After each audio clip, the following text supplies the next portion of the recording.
Hello everyone, my name is Gonçalo Freitas and today I'm going to show you how to create a work order through Infraspeak's mobile app.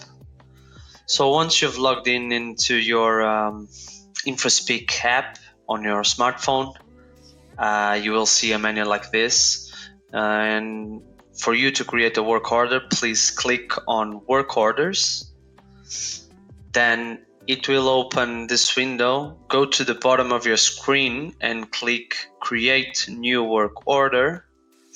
And once you're in this on this screen, please fulfill the information required. You need to introduce a location.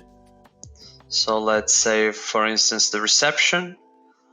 The work order area you can choose amongst the ones created. Let's say, for instance, electricity. And then you need to define the work order type. Let's say defective light bulb.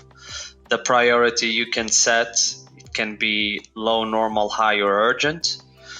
And you can also add a multimedia file or add an additional description.